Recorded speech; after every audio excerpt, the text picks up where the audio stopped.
So in today's video, I'm going to be recommending some of my favourite standalone fantasy books. These are all books that I really enjoyed, and what I enjoyed most is how they can be read without commitment. You don't have to invest in reading a big long series to read these books, and sometimes that's exactly what I want. So hopefully you find some good recommendations from this video. I'm going to be starting with some books that I think are more underhyped, and then we're going to move through to some books that I think are more well known. Kicking things off then with Blood Over Brighthaven by Wang. I need more people to read this because this was one of my favourite books of last year. It's pitched as dark academia. I would say that I don't know about that. While it does critique academia and the pursuit of knowledge, I don't think the atmosphere is what you expect from a typical dark academia story. So if you haven't got along with dark academia in the past, I think you could still enjoy this one. It's basically set in this utopian city that is powered by magic. So there's this high magistry full of mages who oversee the running of this city, and we follow this girl called Siona, who is trying to become the first female high mage. This is a very sexist society, which is a little uncomfortable and rage-inducing at times, but done in a really deliberate way. The main character, Siona, isn't the easiest character to like. However, I think that she does go through a lot of character growth, which I really appreciated. And I also liked her relationship with Thommel, I think it's pronounced, who's another character that's introduced. And he is from this area outside the city, and these people are not treated very well within this society, so there's a lot of commentary on that. The magic system in this was also really intriguing, in my opinion. I thought it was really well done. It felt almost like a programming language, and it was very logical, which is my preference in magic within fantasy books. The opening chapter to this is one of the most intense opening chapters that I think I've ever read. I would really recommend just trying the first chapter of this. I think that first chapter is so impactful that it's going to make you want to continue. This is also available on Kindle Unlimited if anyone is interested. Apologies if the camera angle has changed, I just had to delete some stuff off my memory card, but the next two books on my list are both fairly newer releases. I think they came out either last summer or last autumn. The first of which is Inkblood Sister Scribe by Törzs. This was so much fun. I really enjoyed my time reading this. I found it really compulsively readable and compelling, and even though it hasn't stuck with me super long term, I would recommend it as a good palate cleanser. We're following this family who have this collection of magical books. The father of this family has been putting together this collection for a really long time, and he has two daughters. The eldest moved away from home as a teenager and has been travelling the world ever since, never staying in one place for longer than like a year. The youngest has followed in her father's footsteps, and in the very first chapter this guy dies, and it's implied that a book within his collection is responsible. I think that's all I really need to say about the plot. It does follow this family, and in particular these two sisters. It also explores the magic of these books, and there's a lot of mystery, which I really enjoyed. I love reading mysteries in fantasy books, and there was so much mystery in this. There were a few twists and a few reveals that I didn't see come in, but it was really satisfying trying to piece together this puzzle in my mind. It is marketed as adult, however, I think even if you're used to reading YA, then this would be a good bridge book to try. The first half is a little bit slower because it does concentrate more on character development. However, once I got to the second half, I flew through this. It's set in our world, which I wasn't expecting based on the cover. I thought this was going to be historical fantasy, but it is set in modern times.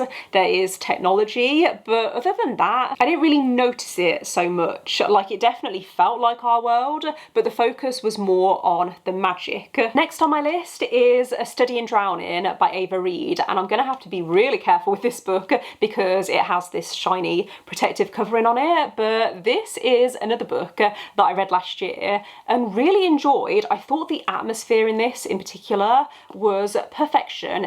Reid has quite a few standalone fantasy books, and I think if atmosphere is something that you're looking for, then I would really recommend looking into their books. This is marketed as YA, and it does follow characters who are in their late teens. I think the main main character is 18, so just something to be aware of. However, I think while it does feel like YA, because it doesn't go as far as an adult book would, I think you could still appreciate this even if you're an adult. The main character, Effie, is an architecture student at this college.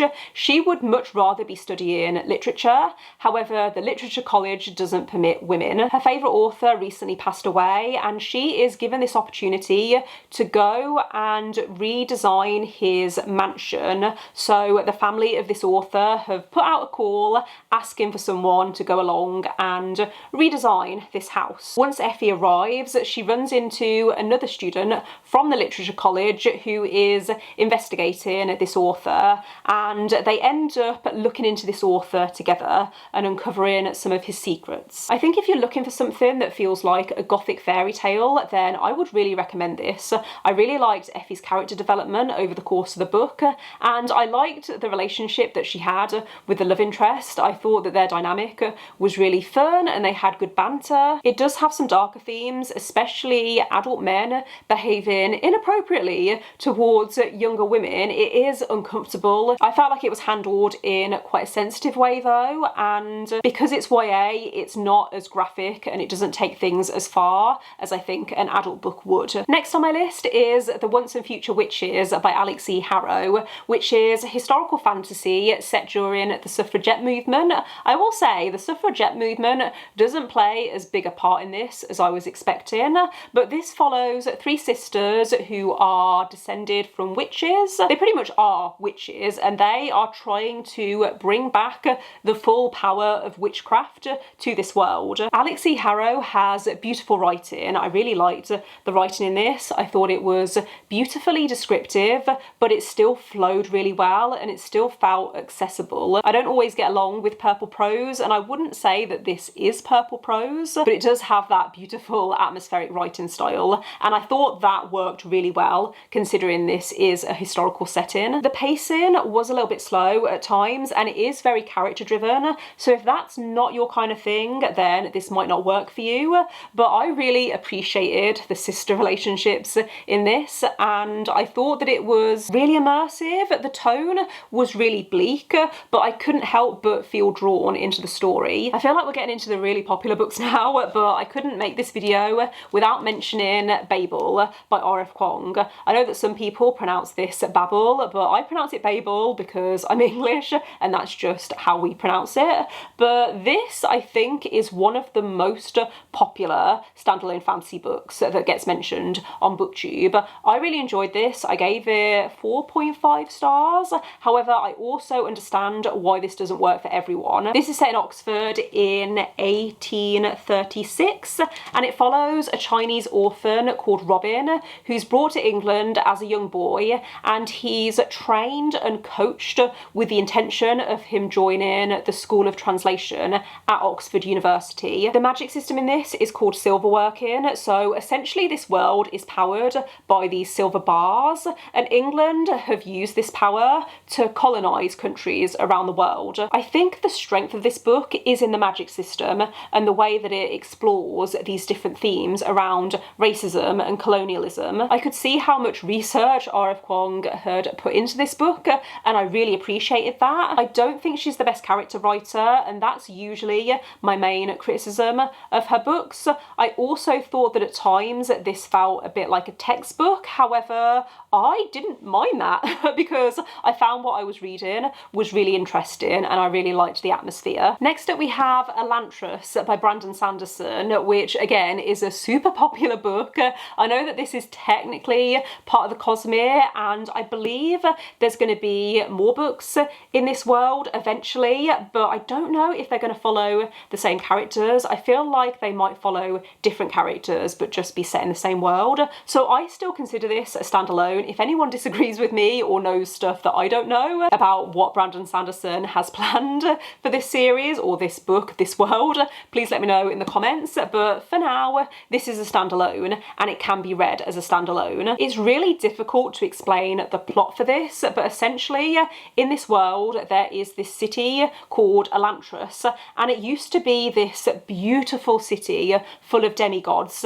However, at some point in the past, magic was corrupted and now it's fallen fallen into disrepair. The way that people used to become demigods is they would be affected by something called the Shayod. However, now if someone is affected by this magic, they look like they have a disease, and so they are thrown into Elantris and locked inside. One of the characters that we follow is a prince who is affected by the Shayod. We also follow his wife, who he's never met yet because they entered into a political marriage, and she arrives in this city to find that he has died. They tell her that he's died, but we know that he's in Elantris. The third perspective that we follow is this guy who is trying to convert people to his religion. So he's from another place in this world and he's trying to convert people. Religion is a big theme in this, and that is something that I quite enjoy reading about. I quite enjoy reading about different cultures and religions within fantasy worlds. This is actually one of my favourite Brandon Sanderson books because it's quite political and because I thought it was just so clever. If you enjoy reading books where characters are trying to outsmart each other, then I would recommend this. I just love how logical Brandon Sanderson books are. I enjoy coming up with theories and predictions as to what I think is going on and what direction I think they're going in, and I'm almost always wrong, which again is something that I enjoy. Next on my list is The Priory of the Orange Tree by Samantha Shannon, which technically isn't a standalone anymore. There is another book that's set in this world, however it's set a few thousand years beforehand and it follows different characters, so I would consider these standalone companion novels rather than like a continuation of a series. What I loved most about this book was the world. I thought the world was fascinating and I loved being immersed in it. There's a lot of history to this world, some of which the characters in the present day don't know everything about, and that's like a buzzword for me. I love hearing or watching characters try and uncover secrets of the world in which they live. I listened to the audiobook for this while reading along physically, and so I think that contributed to me feeling very immersed in this world. How many times can I say world in this review? 1,000 years ago there was this evil dragon called the Nameless One who was banished. However, there is a prophecy that says if a queen from this particular family doesn't sit on the throne in the west of this world, then this dragon could come back. So that's kind of looming over the story. You know that we're building up to this potential event. This isn't really about the plot though, like it's more about the characters and the world, and like I said, I loved the world in this. I do think that this book had pacing issues, especially towards the end. It felt like we had a lot of build up and then the ending was quite rushed. However, I loved the world in this. I don't know how many times I need to say that, but that's why I enjoyed this book. I also loved seeing all of the different cultures and the different views towards dragons, because there are still dragons in this world. The East and the West have different opinions on dragons. The East worships dragons and we follow someone who is becoming a dragon rider. However, the West thinks that all dragons are evil, and so there's that conflict there that I thought was done really well. It is a big commitment because it is so long. I think it's over 800 pages and A Day of Fallen Night is even longer than that, but this really worked for me and I can't wait to read A Day of Fallen Night. I still haven't got to it, but I'm hoping that this year will be the year. The final book on my list is a book that I feel like I don't even really need to recommend because this has over 1 million ratings on Goodreads. It was a super hyped release the year it came out